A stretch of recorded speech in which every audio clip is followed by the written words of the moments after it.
going on, everybody? This is just gonna be a quick video. Give you guys just a small, quick explanation for my draft board, my Packers draft board. Like I said in my tweeted out yesterday, this is mostly just going to be kind of more of like an FAQ, just so people understand, or if they have any questions, they can refer back to this video because I don't want 10,000 DMs people asking me the same question. So, and then if of course anyone watch this video and you still have a question, of course you can message me or whatever. That's fine.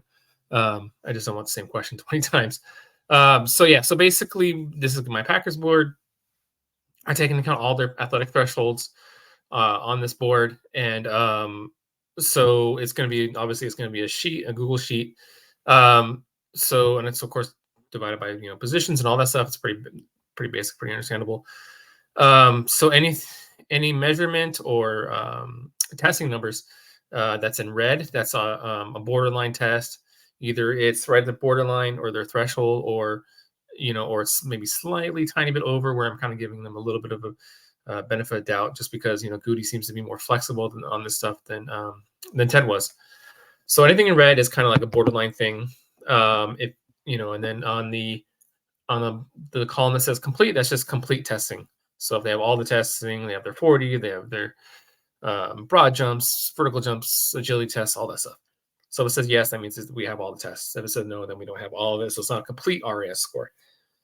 Of course, there's a column on some of them that says insufficient or no testing. That's just, again, self-explanatory, just guys that either didn't have enough testing to qualify for RAS score, didn't have any testing at all, but guys that I still feel fit the Packers and they're at least size threshold and some skills and stuff like that type of stuff.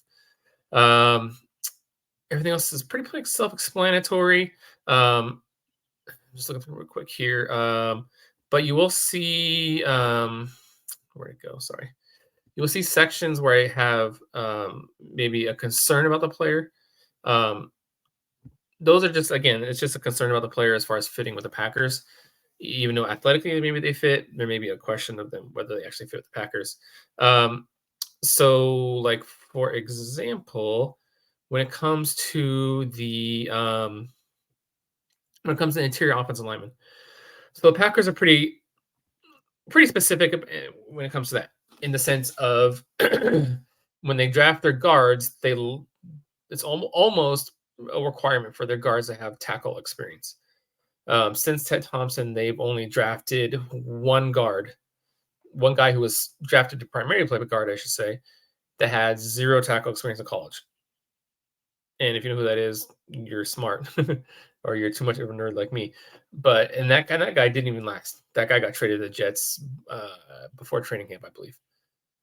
Before his first training camp, I should say it. So under concerns with the interior offensive lineman, if it says no tackle XP, which is XP is for experience, that's a concern to where the Packers may not have that guy on their board. And when I refer to tackle experience, it doesn't mean he had 2 snaps or 3 snaps or 5 snaps or 10 snaps. He had to have started multiple games at tackle in college, whether it's freshman year, sophomore year, junior year, senior, doesn't matter.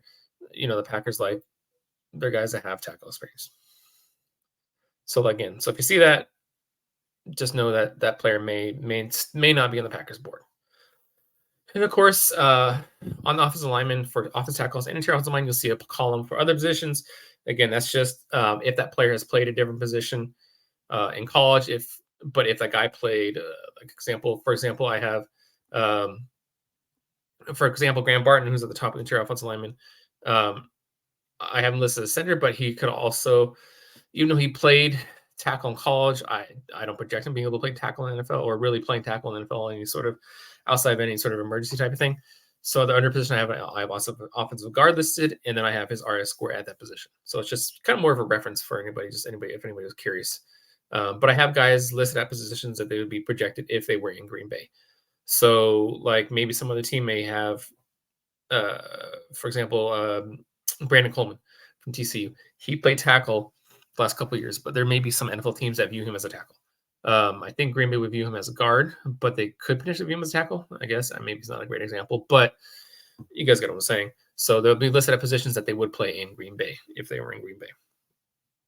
I think that's pretty much it. I went over the testing stuff, and yeah, these are all guys only guys I could find when using Kentley Platty's RAS website, guys that fit the Packers thresholds.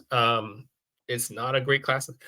Sorry, excuse me. At certain positions, just a small minor thing with edge. I did drop the weight down a little bit for some guys because with Hafley they may draft some smaller guys because it's not a great class for guys that fit their usual thresholds. Because the package thresholds is 260, basically 260, 258 plus. They're over 33-inch arms, you know, and all the good RAS testing and all that stuff. If I cut it down to that, they would be like 4 guys, which is like nothing.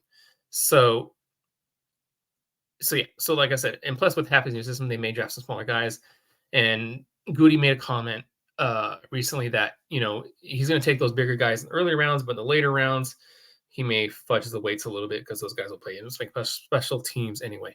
So there's a couple guys in there that are the lower weights, but I didn't put anybody that was in there under 250 or under 251 or something like that because you got to cut off some point. Anything else? I'm just looking real quick. Red stuff. Oh, and then also there are players who meet the thresholds, but I did not list.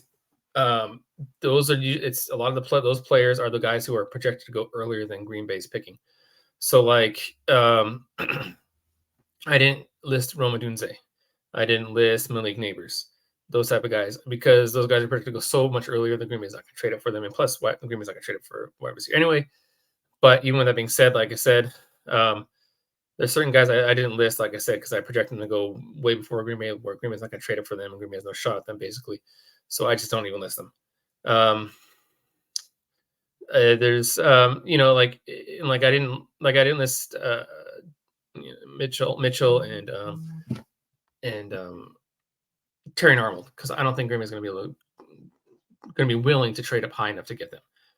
Those guys are top 12, probably 15 picks. I don't think Goody's going to trade up that high. If he does trade up, I think he's looking probably early 20s, late teens, so like 18 to 20 at the highest if he trades up. But I think it's probably more likely he trades down, but we'll see. I think that's pretty much it. Oh, and so Kentley does differentiate on his RAS site with strong safety versus free safety. The RAS scores aren't too different, but they are a little bit different. If you like have one guy that he has listed at free safety and switch over to strong safety, you'll see a slightly different RAS score. So with the Packers list, I put guys at their projected safety position they play in Green Bay. But you know, so because there's some guys like, for example, there's a few guys like where'd he go? Keaton Odapo. He has him listed as a free safety. I don't think he'd be a free safety in Green Bay. I think he can play free safety, but I don't think that'd be his primary position. He's more of a strong safety. So I put his position at that. That's his RAS as strong safety. So and I think that's pretty much it. Yeah, that's it. So that was, yeah, like I said, that was a quick video. Just hit me up, you know, if you guys have any other questions. I will be putting out this video and tagging the database in it. So just keep an eye out for my post. You should be seeing it soon. Watch the video first, and then take a look at the board, and then of course you can message me if you have any questions or any, you know, whatever. Love it, hate it, you know, whatever. Yeah, but yeah, this is just going off all the Packers. Like I said, the Packers athletic thresholds that I've been studying since TED. So like probably back in like maybe 2017. I think kind of even before Kent came up with his RAS, but that just kind of accelerated even more. Like even I was able to track it even better. But yeah, so I've been studying this stuff for a long time, you know, and you know, I make changes to it every year, of course, because you know, as the world goes, you know, change is constant. NFL teams changing, you know, so the thresholds change from year to year, they can change from year to year. So I try and keep on out, and I kind of look at it, excuse me, and study and stuff like that. So, so yeah, so just check it out and let me know what you guys think. All right, later.